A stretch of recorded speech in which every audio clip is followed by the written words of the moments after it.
सादर जय श्री कृष्ण।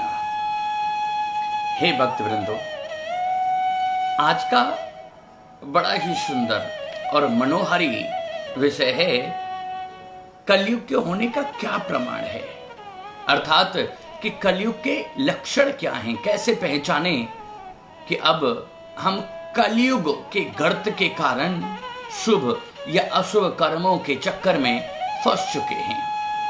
आज का मुख्य विषय है कि कलयुग के लक्षण, उन लक्षणों को हम कैसे पहचाने। बात बड़ी सुंदर है, बड़ा सुंदर भाव है और कलयुग के होने के लक्षण, कलयुग के होने का प्रमाण बहुत सहज भी है। कलयुग के होने का सहज प्रमाण है कि जब दो अच्छे लोग, दो अच्छे वैष्णव, दो अच्छे भक्त, दो अच्छे पड़ोसी या परिवार के दो अच्छे सदस्य जब आपस में बात भी ना कर पाएं, अर्थात कि उनको बात करने में जब बाधा उत्पन्न हो जाए, जब आपस में अच्छे लोगों का मन ना मिले, वही कलयुग का सहज प्रमाण है। आप समझिए, कथा करनी है तो हम 50 लोग इकट्ठे नहीं कर पाते। आपने देखा होगा, अगर कहीं पर कथा, कीर्तन, सत्संग, कुछ इस प्रकार का शुभ काम करना है तो हम 50 लोग इकट्ठे नहीं कर पाते, और कहीं पर जिंदाबाद और मुर्दाबाद की रैली को अगर संपादित करना है तो हम 5000 लोग इकट्ठा कर देते हैं। न जाने कहां से 5000 लोग इकट्ठे हो जाते हैं। यही कलयुग के होने का प्रमाण है। और अब विचार करो, कहीं मंदिर खोलना है, कहीं मंदिर बनवाना है तो उसमें लोगों की एकता का अभाव है। कहीं मंदिर खोलना है तो लोग इकट्ठे नहीं कर पाते। और अगर कहीं मदिरालय का निर्माण करना है, कहीं मदिरालय खोलना है तो 10 मिनट में परमिशन मिल जाती है। हमारा जितना भी सिस्टम है वो सब कुछ भ्रष्ट है। किसी भी अशुभ काम के लिए हम न जाने कहां से भीड़, न जाने कहां से पैसा, न जाने कहां से परमिशन, न जाने कहां से लोगों को इकट्ठा कर लेते हैं। लेकिन धार्मिक कृत्य, धार्मिक कर्म, भागवत कथा, कीर्तन, मंदिर निर्माण या मंदिर का उद्घाटन, इन सब में हम लोगों को एकत्रित नहीं कर पाते, क्योंकि कलयुग का प्रभाव है। और कलयुग ने लोगों की बुद्धि को इस प्रकार आकर्षित कर रखा है कि जहां हिंसा की बात हो, जहां विवाद की बात हो, वहां पर तो अग्रसर हो जाते हैं। लेकिन जहां पर धार्मिक प्रवृत्ति की बात हो, जहां कलयुग के लक्षणों से बचने का विषय हो, हम वहां पर फेल हो जाते हैं। यही कलयुग के होने का प्रमाण है। आपने रामायण में भी देखा, यह आसुरी प्रवृत्ति, जिसे हम आसुरी या राक्षसी प्रवृत्ति कहते हैं, वहीं से कलयुग के लक्षण दिखने प्रारंभ होते हैं। आपने देखा, रावण था, अपने परिवार में कितना उपद्रव करवाया। भाई मरे तो मर जाए, बेटे मरे तो मर जाएं, स्त्रियां विधवा हो तो हो जाएं। रावण की पत्नी मंदोदरी कितनी बार रावण को समझाती है, लेकिन फिर भी यह भीषण युद्ध, राम रावण युद्ध को ना रोक सकी। भाई मरे बेशक से मर जाए, कितना भी उपद्रव हो जाए, कितना ही नरसंहार हो जाए, कितनी जन और धन की हानि हो जाए, लेकिन रावण का केवल एक ही उद्देश्य कि एक बार सीता हां कह दे। जहां पर हम उपद्रव करने की भावना से कर्म करते हैं, जिससे किसी का मन अशांत हो, मन को ठेस पहुंचे, वो सब कलयुग के लक्षण हैं। और इन लक्षणों को पहचानने के लिए बड़े ही सहज भाव में, हे वैष्णवो, आज का जो मुख्य विषय है कलयुग के लक्षणों को पहचानने के लिए कुछ प्रवृत्तियां हैं। आप उन प्रवृत्तियों को भी समझें। एक प्रवृत्ति है तमोगुण, तमोगुण जहां स्वार्थ लाग करें सब प्रीति। अगर मेरा किसी से काम सिद्ध होगा तो उससे प्रेम है। अगर सामने वाले से हमारा कोई स्वार्थ की सिद्धि नहीं हो रही है तो हम उसे पूछते भी नहीं। जहां केवल अपने काम को सिद्ध करवाने की बुद्धि हो जाए उसी को आसुरी प्रवृत्ति कहते हैं, और वही कलयुग का प्रथम लक्षण है तमोगुण। और दूसरा, पहला है तमोगुण जहां तामसी बुद्धि हो जाए, जहां मांस मदिरा अहिंसा, जहां पर हिंसा, जहां पर कलेश, जहां पर ये 4-5 प्रकार के कर्म होते हैं, वहीं पर कलयुग का लक्षण होता है।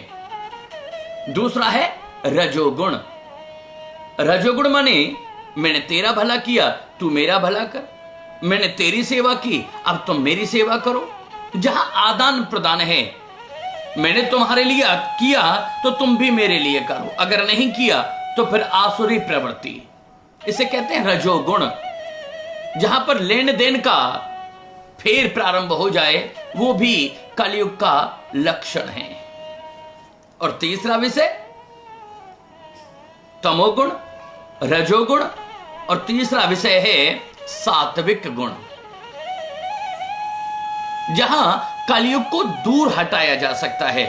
सात्विक गुण मतलब जहां व्यक्ति स्वार्थ से आगे निकल जाए, जहां व्यक्ति स्वार्थ के प्रपंच का त्याग कर दे, उसी को सात्विक गुण कहते हैं।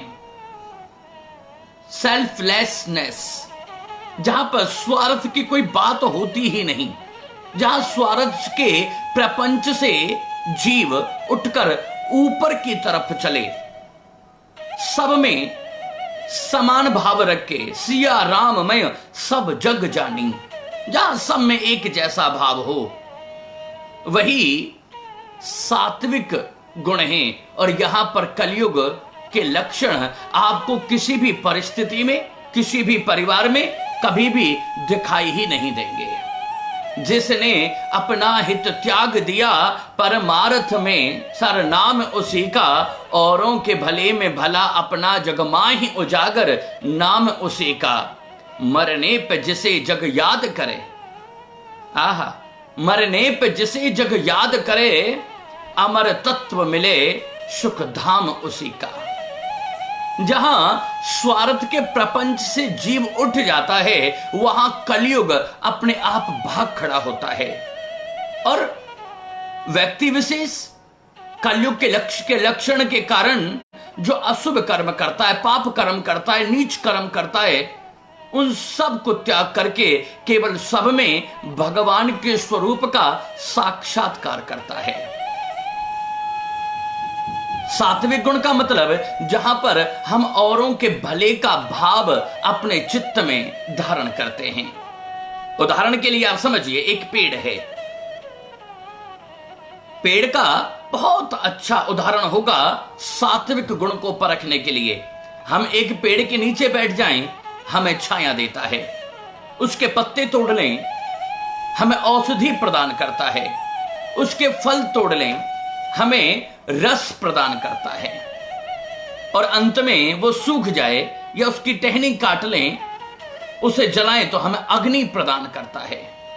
जो लेता कभी कुछ नहीं, केवल देता ही देता है। जो आप बड़ा सहज भाव में समझें, जो अपना भला चाहता है, जो केवल अपने बारे में विचार करता है, जो केवल स्वार्थ की बात करता है, जो अपना भला चाहे, वो दुर्योधन। अब आप खुद ही अपने अंदर झांक करके देखना कि क्या हमारे अंदर कलयुग के लक्षण हैं। जो केवल अपना भला चाहे वो दुर्योधन, जो अपनों का भला चाहे वो युधिष्ठिर, और जो सबका भला चाहे वही तो साक्षात कृष्ण का वैष्णव है, वही कृष्ण भक्त है, वही कलयुग के लक्षणों से विमुख होकर के और केवल सात्विक प्रवृत्ति में, सात्विक गुण में अपने आप को सराबोर करता है। जो अपने आप को सराबोर सात्विक गुणों के भाव में रखता है वही एक दिन भगवान को प्राप्त करता है। तुम दुखी रहो मैं सुखी रहूं, ये हमारी विकृति है। विकृति माने हमारी सोच ऐसी बन गई है, तुम दुखी रहो और मैं सदैव सुखी रहूं, ये विकृति है। तुम सुखी रहो और मैं भी सुखी रहूं, ये प्रकृति है। समझना, बड़ा सुंदर भाव है। और मैं दुखी रहूं लेकिन इस संसार में सब सुखी रहें, यही हमारे भारतवर्ष की संस्कृति है। यही कलयुग के लक्षणों से परे होकर, स्वार्थ के प्रपंचों से निकलकर और ठाकुर जी के निज भाव में, उनकी निज भक्ति में प्रवेश करने का एक सुंदर लक्षण है। क्योंकि जब भक्त भगवान की भक्ति में होता है तो वह कलयुग के लक्षणों से परे होता है, और जब जीव भगवान से विमुख होता है तो वो केवल और केवल कलयुग के लक्षणों में अपने आप को डुबो के रखता है। आहा, आप सबको सादर जय श्री कृष्ण।